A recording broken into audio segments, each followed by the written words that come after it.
Thank you, Jack. I appreciate the warm introduction, and I'm still trying to figure out what I want to do in my career, so thanks, two of us. I did want to recognize Dr. Chandler also. I think you've done a great job, and it hasn't been easy, and it's appreciated, and I want you to know that, and I hope you're here for a long time. I have a very unique perspective. I've been a professor here for 13 years, and I come back here at least once or twice every semester and lecture at Dr. Vatz's class. I speak to the Senate every semester, and I host Tiger Pride Day. And besides that, I'm also the senator from the 42nd District. So I have, I've been elected by the community. And I remember I had a conversation with Marvine one time, and we were talking. She was expressing her frustration at the community that they were pushing back on the softball field, and we were having dinner. And I said, Marvine, I said, these people that you're talking about, I said, they're the ones that elected me. She goes, you're right. I keep forgetting that they are. So it's true. I'm going to approach this quickly in two different aspects because they're two different things. The first is Towson University and the master plan. And without being overly biased, and I mean this from my heart because I'd be the first to criticize if I felt differently, I think the master plan has been very well thought out. I think it protects and preserves open space and makes the campus greater. And the input that the committee has taken and incorporated into the plan is impressive. For example, Delegate Lafferty and I were sitting there one day and we were talking about the master plan. I talked about the bike lanes and the bike lanes they were going to put up, and how years ago I was in Sanibel and I was impressed that they had the street, and then they had like a grassy knoll, and then next to the grassy knoll they had a bike lane so people could feel when they're riding their bike, not pressured against traffic. And then I went back for an update on the master plan a month ago, and they said, look, Senator, this is what we've done. And they actually took my idea, which never happens, even in Annapolis, so it was a pretty big deal. So I think the master plan is well thought out. The university's looked at it as a work in progress, and I think it's getting there. But I can't say the same thing for Towson proper and Towson as a whole, and that's where the dilemma is. The expansion of Towson and the redevelopment of Towson is a much different story. It's a mess. There's no coordination at all. In my opinion, developers are driving the entire process. You need a council person, whether councilman or councilwoman, who's supposed to take care of their constituents first, and then at least receive input from developers, but listen to their constituents. And in my experiences, I found the exact opposite of what's going on.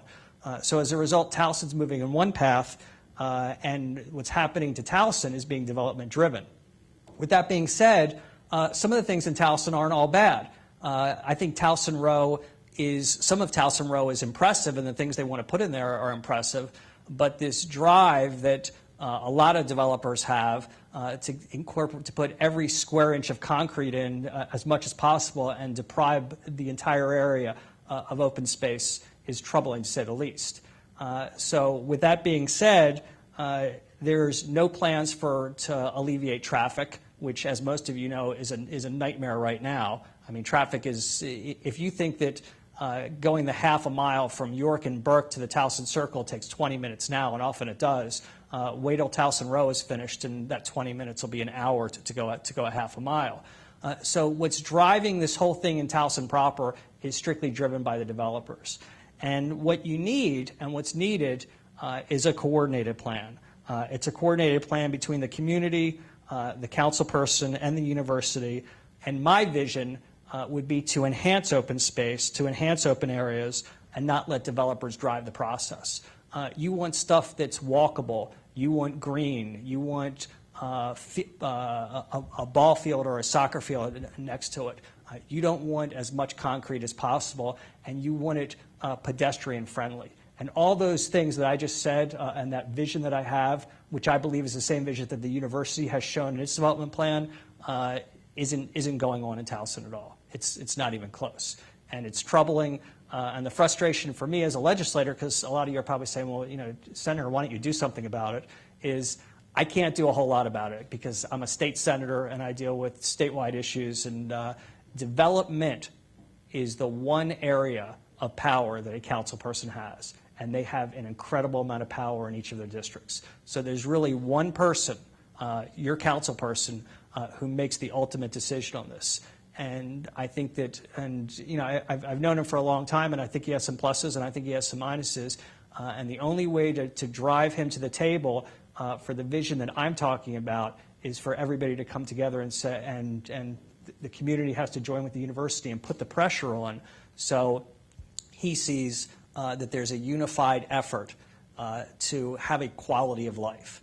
And that's what I'm going to end with, which is this. This is all about quality of life. This isn't about the 3 years left in my term or however much longer I serve. This is about 20 or 30 years down, and it's how you want to live and how Towson wants to live and the benefits you want to enjoy with Towson University. And I see two very different things. I see a university that is doing a lot of the things I talked about, and I think the master plan is indicative of that. And I see Towson proper and the center of Towson being a congested mess. And there aren't that many things that keep me up in this job, because usually I can control a lot of it through my vote and through legislation. But I don't have the power to change this other than to giving you my vision and hoping that somebody will take up the challenge. So I'm sorry it's not all rosy, but I wanted to give you the truth. So anyway, I appreciate the time. Thank you.